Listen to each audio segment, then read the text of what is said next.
Well, right. Well, and I also don't understand that why you would be a criminal and do songs about criminal activities and then do interviews about criminal activities. Well, the cops well. been letting these other guys get away with it who never done crime.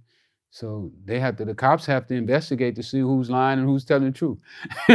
Many of them is so dope and and kill people, and so the cops. I don't think the cops just go by their records. If they would, they'd be lining the jails with rappers. So they don't just get a tape and listen to the tape. Yeah, a lot of rappers have gotten locked up though. But not from just their tape. No, not at all. But they're gonna do some evidence. They're gonna have some evidence. Right. And that's the thing. People are like, you do an interview with Vlad, you get locked up. No, you do an interview with Vlad, and then you do a major crime. Right. And there's a chance. And then you get locked up. But you would have got locked up with or without that interview. The interview really doesn't matter at that point, because let me tell you, Boosie, who was on death row and facing multiple murders, said that in court for a day and a half, they sat there and listened to his music being played to the jury. They do that. They play the whole day of my music. Okay, so they did this to you too. They were playing Boosie songs. They played the whole day, 8 hours of Boosie music, the whole day. Really? Explaining lyrics a whole day. It was a whole day, a whole Tuesday. They played a whole day of my music. They're pinpointing all the times he was talking about murder, death, gangbanging, violence. Yeah, but that's just for character, though. Still. Yeah, but it's different. It's different. It's different in character, and them showing your character, and them showing it as evidence. I can almost guarantee you that they told the jury that this tape has no bearing on his innocence or guilt, just the lifestyle that he believes in and that he lives, because they couldn't. You can't.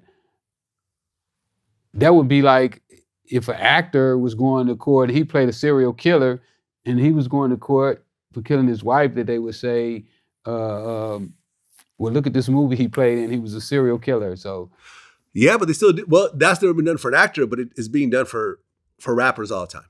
But only the ones that they have evidence on. Yeah. See, if the FBI arrests you, 98% of the time, you're going to be found guilty. Yeah.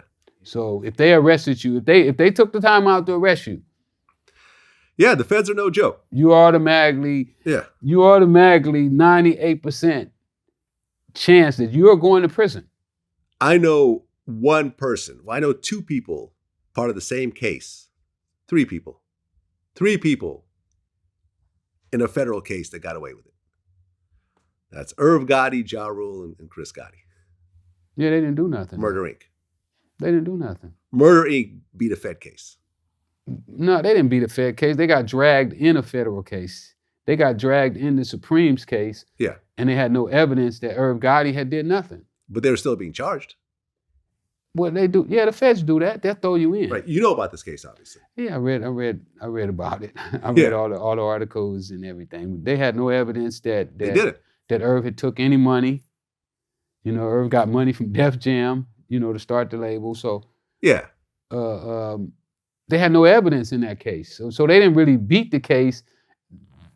There shouldn't have never been a case. Irv never should have been indicted. But he did. Yeah. So, you get overzealous cops, Right. They'll be like, fuck this guy, Irv, he got to be doing something. He likes Supreme, mm-hmm. and throw him in there. So do you know Supreme? No, I don't know Supreme. Gotcha.